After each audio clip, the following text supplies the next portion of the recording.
अमल का हो जज्बा अता या इलाही, गुनाहों से मुझको बचाया इलाही, गुनाहों से मुझको बचाया इलाही। अब आप मुझे बताइए कि आप मोटरसाइकिल पर जहाँ जाते हैं, फुटपाथों पे जहाँ बैठते हैं, मोबाइल फ़ोन पर जो चीज़ देखते हैं, जो चैटिंग आप करते हैं, ये सारी चीज़ें किस तरफ लेके जा रही हैं?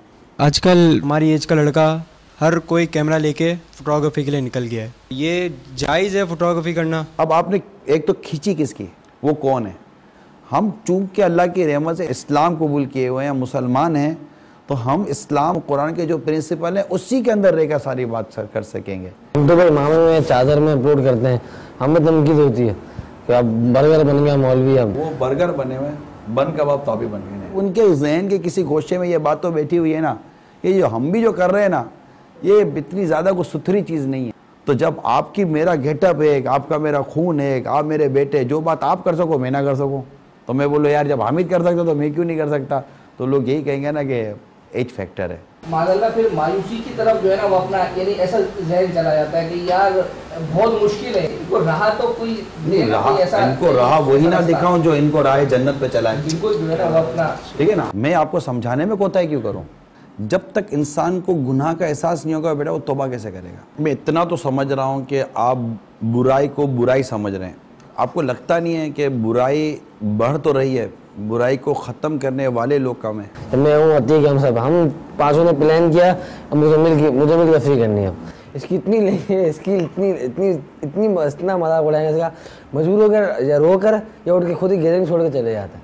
इसी तरह इस सोशल वेबसाइट पर भी यही होता है, जो ना अभी देखा ना, ये भी सब फिल्मों का कल्चर है और किसी का नहीं। दीन से दूरी है, दीन से दूरी है बेटा, दीन से दूरी है हमारा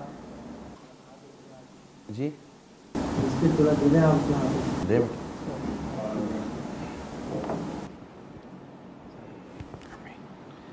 बेटा, इस सब दीन से दूरी है।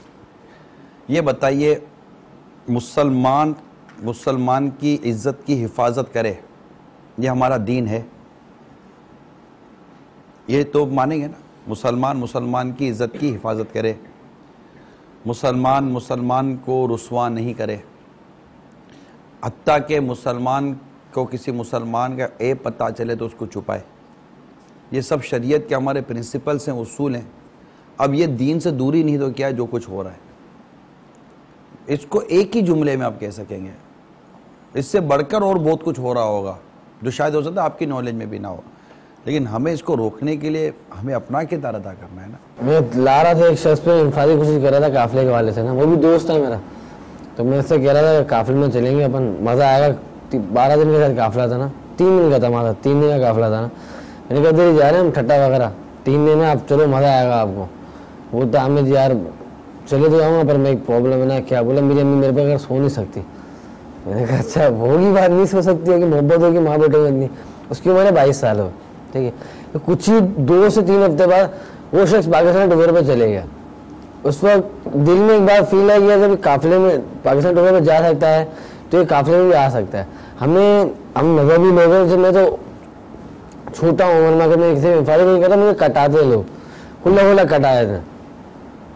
अभी छोटे, अभी आप कहाँ निकल पड़े हो अभी इस तरह करके ना। काफिले की तरफ मोहम्मा काफिला आदमी। उम्र कितनी है बेटा? 19। आप में 17 साल का कौन है?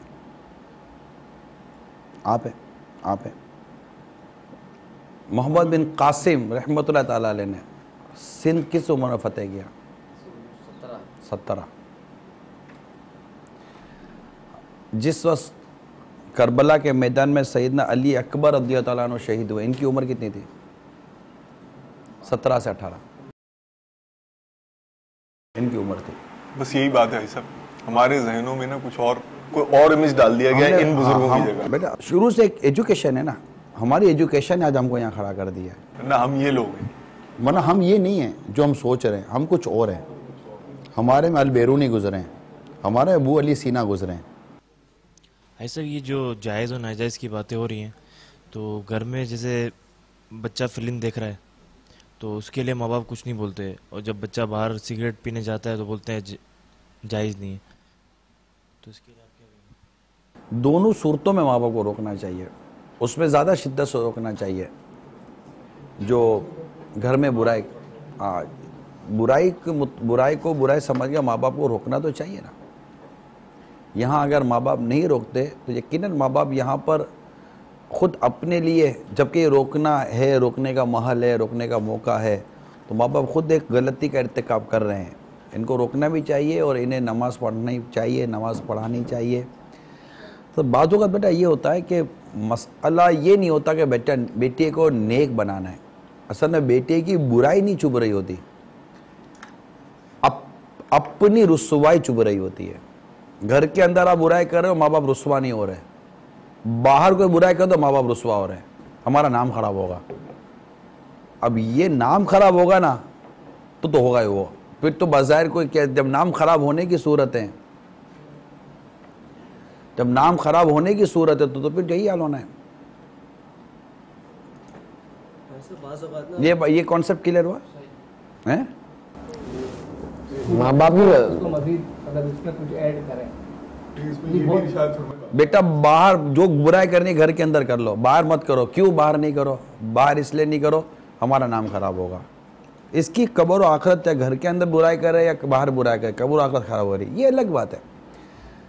कि चुपकर गुनाह करना और ऐलानिया गुनाह करने वालों में फ़र्क अपनी जगह पर है। लेकिन यहाँ तो माँ बाप की सोच पर मैं बात कर रहा हूँ कि जो वालिदैन बाहर अपने बच्चों को बुराई से मना करते हैं, उनको चाहिए कि घर के अंदर भी बुराई ना होने दें और रोके। क्योंकि बच्चे की कब्र और आखिरत, बाहर बुराई करे, घर के अंदर बुराई करे, दोनों कब्र और आखिरत बर्बाद हो। बल्कि अगर बाहर बुराई करता है और माँ बाप को नहीं पता, तो माँ बाप की कब्र और आखिरत का तो अभी तहफ़्फ़ुज़ इसमें आ जाता है कि उनको पता है कुछ नहीं है।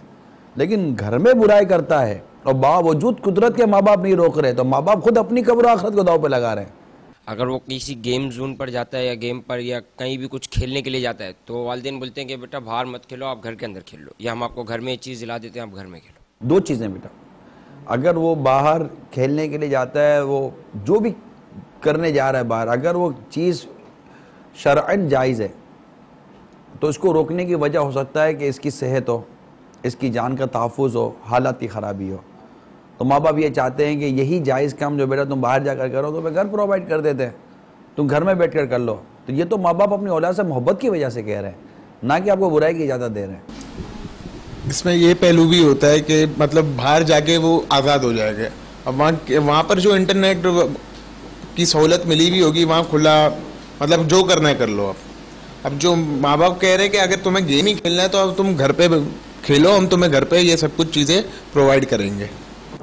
असल में भाई ये है कि बाहर बुराई के चांसेस ज़्यादा बढ़ जाते हैं, क्योंकि कहते हैं ना गुनाह में भी कोई पार्टनर हो ना तो गुनाह करने में शायद लज्जत बढ़ जाती है। अकेले गुनाह करने में जो है ना वो इतनी वो लज्जत नहीं मिलती, तो बाहर पार्टनर मिल जाता है उसको, अंदर में पार्टनर नहीं मिलता। तो इसलिए वो भी चाहता है कि यही बुराई मैं बाहर निकल के करूँ, घर में क्या करूँ। दोस्तों के आगे थोड़ी रुस्वा होना होता है, दोस्तों हम कहते हैं ना दो हम सब एक ही जैसे हैं, मैं तो उससे ज़्यादा अच्छा हूँ। माँ बाप के आगे थोड़ा रुस्वा होना पड़ता है, भाई बहनों के आगे थोड़ा रुस्वा होना पड़ता है, वहाँ थोड़ी सी डांट डपट पड़ती है, बाहर ये भी नहीं होता। तो ये थोड़े से मतलब के हिसाब किताब बन जाता है। सवाल है मेरा कि मॉडर्न एजुकेशन जो है आजकल, हायर एजुकेशन जिसमें ज़्यादातर को एजुकेशन होती है कि लड़के लड़कियां साथ किसी भी बैचलर डिग्री या मास्टर्स की डिग्री के लिए आजकल हर जगह यूनिवर्सिटी में को एजुकेशन का रुझान है। लेकिन अगर इस माहौल में हमें पढ़ना है, क्योंकि अब हमें कोई दूसरी जगह मुहैया नहीं है कि हम वहाँ पर जाके पढ़ सके, वहाँ पर जाके तालीम हासिल कर सके। अगर हमें अब ये पढ़नी है चीज़ें और वहीं पे जाके पढ़नी पड़ेगी जो मजबूरी है, तो उसमें क्या एहतियातें होनी चाहिए। और जो आजकल मतलब चल रहा है एक लड़के लड़की का जो मतलब कनेक्शन है, इसमें ज़्यादातर मैंने वहाँ देखा कि वो कहते हैं कि हमारे दरमियान कुछ है नहीं, वी आर जस्ट फ्रेंड्स, हम सिर्फ दोस्त हैं। अब वो दोस्ती जो पहले साल से दोस्ती चलती है वो आखिरी साल में जाके तबाही हो जाती है। मतलब कि मोहब्बत में पड़ जाते वो और उनके घर वाले आपस में लड़ रहे होते हैं। अब ये जो हमारे अंदर वो है, और एक बंदा जाता है मतलब कि उधर वो सही बंदा होता है, दाढ़ी, मैंने ऐसे लोगों को देखा है, उनकी माशाल्लाह दाढ़ी थी और अच्छी काफ़ी उनका ताल्लुक था दीन से, लेकिन वो जैसे ही उधर गए वो उनके रंग में डल गए। असल में पहले तो आपने मुझसे ये पूछा कि वो जो को एजुकेशन, जो गुनाहों भरे जो ये अंदाज हैं, हम वहाँ जाएं और कैसे बच कर निकल आएँ। अब मुझे पहले आप एक हल बता दें, उसके बाद मैं इस पर आपसे अर्ज़ करता हूँ। मैं आपसे एक सवाल करता हूँ, वो ये है कि मैं स्विमिंग पूल में डाइव मारना चाह रहा हूँ और आपसे मैं हल ये चाह रहा हूँ कि मैं स्विमिंग पूल में जाऊँ और बगैर गीला हुए बाहर आ जाऊँ। कोई हल तो दिखाएं, मैं गीला नहीं होना मेरे को। कोई हल नहीं है, यही मेरा जवाब है। बेटा कीचड़ में चलने वाला छींटों से कैसे बचेगा?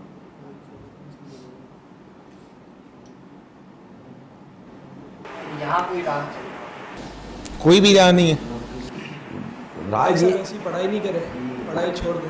अर्ज करता बेटा, देखिए दोनों चीज़ें अलग अलग आ गई ना बेटा, कि पढ़ाई ना करें, हम पढ़ाई करें। पढ़ाई के 3-4 प्रिंसिपल्स समझिए, ठीक है? एजुकेशन के 3-4 चीज़ें आप समझ लीजिए।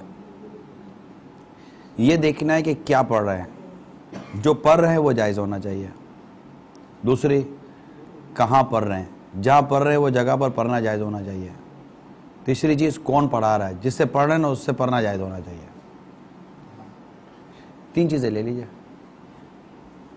अब हर एजुकेशन का अलग अलग जवाब आएगा ना, हर सब्जेक्ट का अलग अलग जवाब आएगा। दारुल मदीना यूनिवर्सिटी बुला लेना। हाँ, हर प्रोफेशन का अलग अलग जवाब आएगा ना। अब जैसा जो क्वेश्चन आपके सामने खड़ा होगा उसके सामने ये 3 चीज़ें रख दीजिए। अगर ये 3 मयार में तीनों में से कोई एक भी चीज़ होगी तो वो डिस्क्वालीफाई कर जाएगा। एक और सवाल करना ये, जैसे ये हमारे मदनी मरकज़ का जो भी निज़ाम है, इनको चलाने के लिए आपको पढ़े लिखे लोग चाहिए होते हैं। मतलब अगर कोई आपके मदनी चैनल में जा रहा है तो मीडिया साइंस से उसका ताल्लुक होना चाहिए, उसको ये सब चीज़ें पता होना चाहिए। कोई आपके अकाउंट्स डिपार्टमेंट में जा रहा है तो वो फाइनेंस और अकाउंट से उसका ताल्लुक होना चाहिए। अब कोई आपके IT डिपार्टमेंट में जा रहा है तो सॉफ्टवेयर इंजीनियर होना चाहिए, BSc करा हुआ होना चाहिए। तो अब ये जो चीज़ें आपको भी रिक्वायरमेंट है, अब अगर हम नहीं पढ़ते, अगर मेरी ये नियत है कि मैं ये पढ़ के दावत इस्लामी को कोई फ़ायदा पहुँचाऊँगा, और ये चीज़ें आपको भी रिक्वायरमेंट है, आपको इसकी, आप भी इसके बगैर नहीं चल सकते। एक मतलब एक वो देखा जाए तो आए दिन मदनी चैनल पे चल रही होती है कि CVs चाहिए, मतलब ये चाहिए, इसके लिए जॉब्स है, वैकेंसी है। तो अब अगर हम बढ़ेंगे ही नहीं किसी भी तरीके से आगे, कहीं ना कहीं तो हमें तो जाना पड़ेगा ना। देखिए बेटा, कोई बन रहा है, हमने कहा कि ऐसा मत बनो, बनने का तरीका गलत है, हम उसको बना नहीं रहे। वो तो खुद ही बनकर एक ऐसे रास्ते से चला जो कि गलत रास्ता था, हम तो उसको गलत रास्ते से उठाकर सही रास्ते पर ला रहे हैं। चल भाई इधर आ जा। तीसरी चीज़, सबसे बुनियादी बात जो आपने जो सवाल में किया ना, कि आपको सब ये पूरा निज़ाम चलाने के लिए प्रोफेशन और पढ़े लिखे लोगों की तो हाजत है। सबसे पहले हमें जिन लोगों की हाजत है ना बेटा, वो खौफ खुदा वाले हैं। अगर वो खौफ खुदा वाला नहीं है, वो दीन का काम कैसे करेगा? सबसे बुनियादी चीज़ खौफ खुदा वाला होना है। अगर वो खौफ खुदा नहीं है तो वो दीन का काम नहीं कर सकता। वो खुद भी मरेगा और हमको भी मराएगा। ठीक है, सबसे बुनियादी बात ये। अब रही काबिलियत और सलाहियत, ये बेटा बताएं कि जब इस तरह की मेडिकल नहीं थी जो आज के दौर में है, तो क्या पहले बच्चे पैदा नहीं होते थे? तो जो दाइयां बच्चे पैदा करती थी उन्होंने किस मेडिकल कॉलेज में पढ़ा था?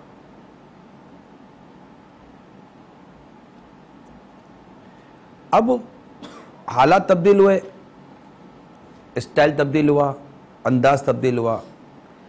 हमने बेटा जो चीज़ ली है ना, वो हमारी क्रिएटिविटी नहीं है। आप मुसलमान हो, अब आप मेरी बात को तवज्जो से सुनो, ठीक है? सवाल जवाब के अलावा अब मेरी बात आप थोड़ी तवज्जो सुनो। मैं आपके ज़रिए मेरी तमाम यंगस्टर जितने भी इस्लामी भाई हैं, इनसे मैं अर्ज़ कर रहा हूँ आपके ज़रिए, बेटा हमारा बहुत सारा जो अंदाज़ है ना, वो हमारा नहीं है, वो हमें गैर मुस्लिमों से मिला है। एक वक्त था कि हम साइंस में लीजिए, तरक्की में लीजिए, किसी चीज़ में लीजिए, हम आगे थे। हमें एक प्री प्लान तरीके से बुराइयों में, अय्याशियों में और बहुत सारी ख़राबियों में मुब्तला कर दिया गया और हम होते चले गए। हम यहाँ मुब्तला होकर नीचे आते गए और वहाँ पर यूनिवर्सिटीज़ बनती गईं, वहाँ पर अजीब अजीब किस्म की टेक्नोलॉजीज़ होती गईं और हम उनके ज़ेर असर आते गए। कल हम सेठ थे और कोई हमारा मुलाजिम था, आज कोई सेठ बन गया है और हम मुलाजमा ढूंढ रहे होते हैं। आखिर ये नतीजा जो आज हमें देखना पड़ रहा है, क्या मेरा नौजवान तबका क्या उसकी इस चीज़ को, मैं नहीं कहूँ कि उसकी वो थोड़ी सी गैरत जोश खाए कि नहीं मैं इंशाअल्लाह ताला ये जो बुराइयाँ हमारे माशरे में आई हैं मैं इसको चेंज करूँगा, मैं इसको बदलूँगा। और ये बेटा होगी तब जब नफ्स को मारेंगे, जब ख्वाहिशात को मारेंगे ना, तो आपके अंदर एक ऑटोमेटिकली एक ऐसी कुदरती तौर पर एक रूहानी ताकत पैदा होगी, आपके अंदर ऐसा कॉन्फिडेंस पैदा होगा कि वो आपको बचाएगा। आप लाख मुझे कहेंगे ये दिल करता